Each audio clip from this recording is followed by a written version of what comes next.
James Monroe, the fifth President of the United States, is often referred to as the last founding father.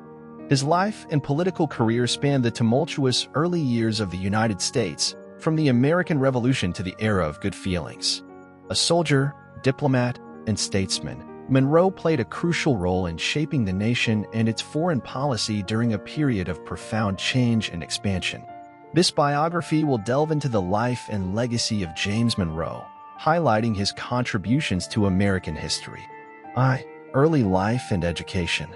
James Monroe was born on April 28, 1758, in Westmoreland County, Virginia, to Spence Monroe and Elizabeth Jones Monroe. He was the eldest of 5 siblings. His family owned a small plantation, and Monroe's early life was marked by the values and traditions of the Virginia gentry. However, his childhood was marred by the untimely death of his father when he was just 16 years old, leaving the family in a challenging financial situation. Despite these hardships, Monroe was determined to receive a quality education. He attended Campbelltown Academy and later matriculated at the College of William and Mary in Williamsburg, Virginia. There, he studied law under the tutelage of George Wythe, one of the signatories of the Declaration of Independence. This early education would serve as the foundation for his future political career. 2. Military service in the American Revolution. Monroe's life took a dramatic turn with the outbreak of the American Revolution. In 1776, at the age of 18, he left college to enlist in the 3rd Virginia Regiment of the Continental Army. Over the next few years, Monroe's military career took him to various battlefields, including the famous Battle of Trenton, where he was wounded. He displayed courage and dedication in the face of numerous challenges, earning the trust and mentorship of General George Washington. Monroe continued to serve in the Continental Army, rising through the ranks to the rank of major.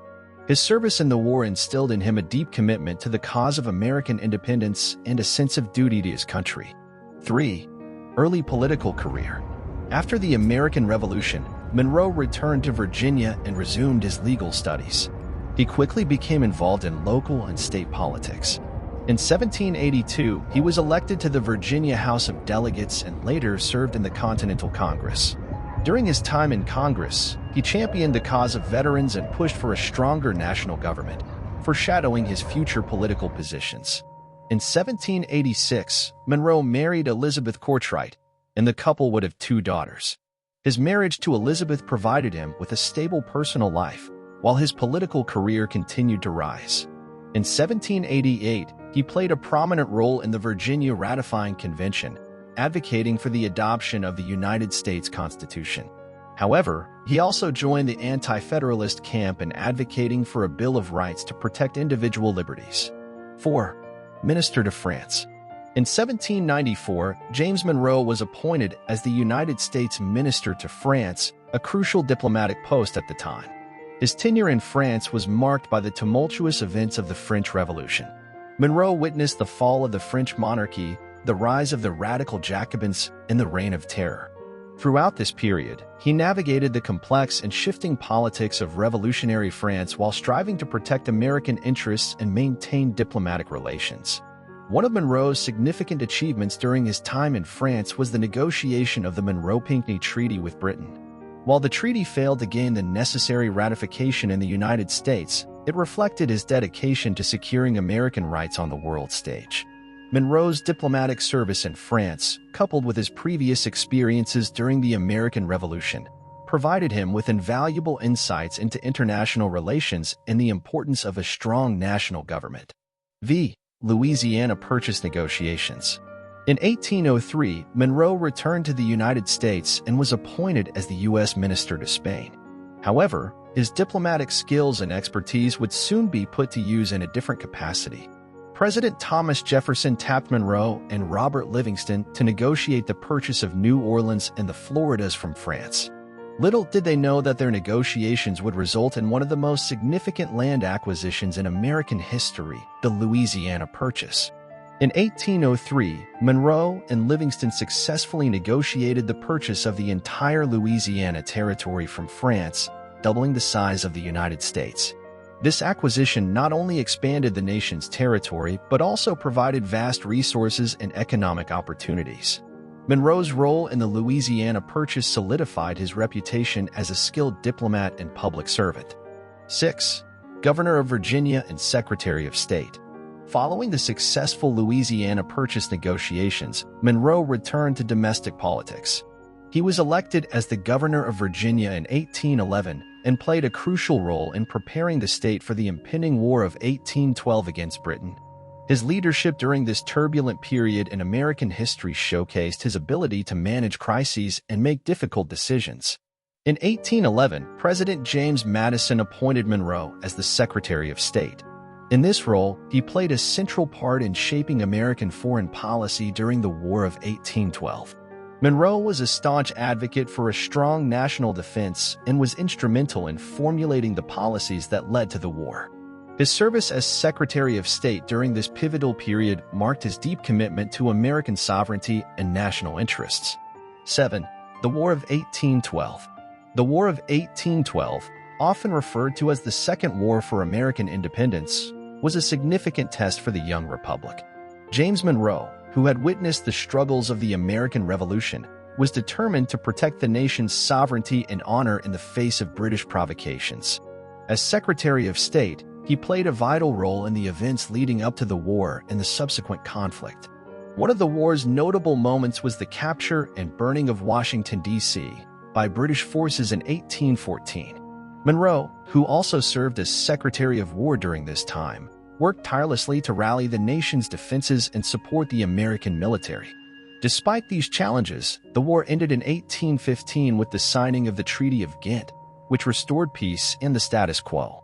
The successful conclusion of the war was a testament to Monroe's leadership and diplomatic skills, and it paved the way for a renewed sense of national pride and unity.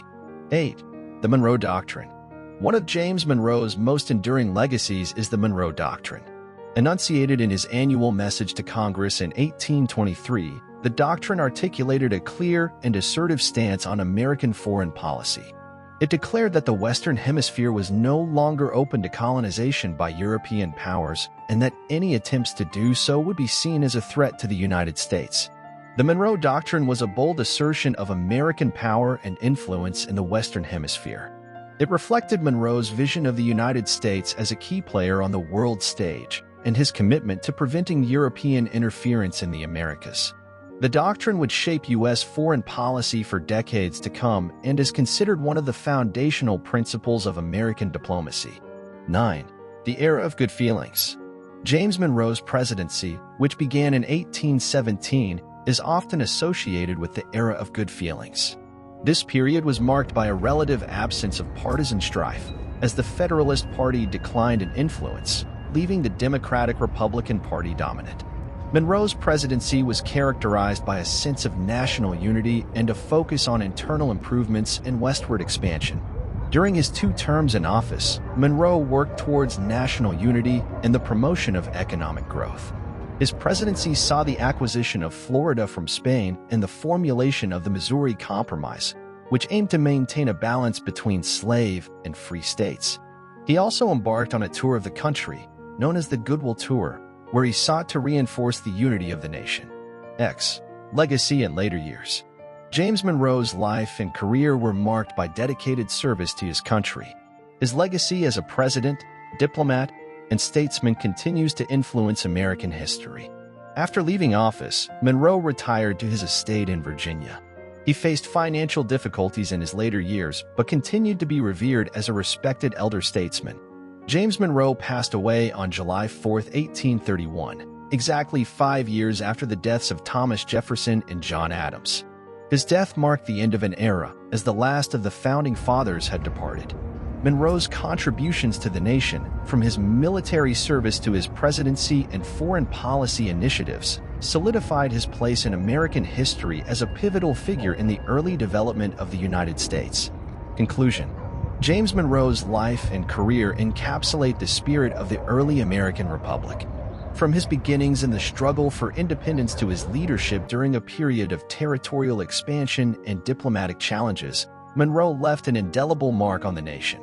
His dedication to public service, his vision for American unity, and his contributions to shaping U.S. foreign policy have earned him a place among the most influential figures in American history. James Monroe's legacy endures as a testament to the values and aspirations of the young United States.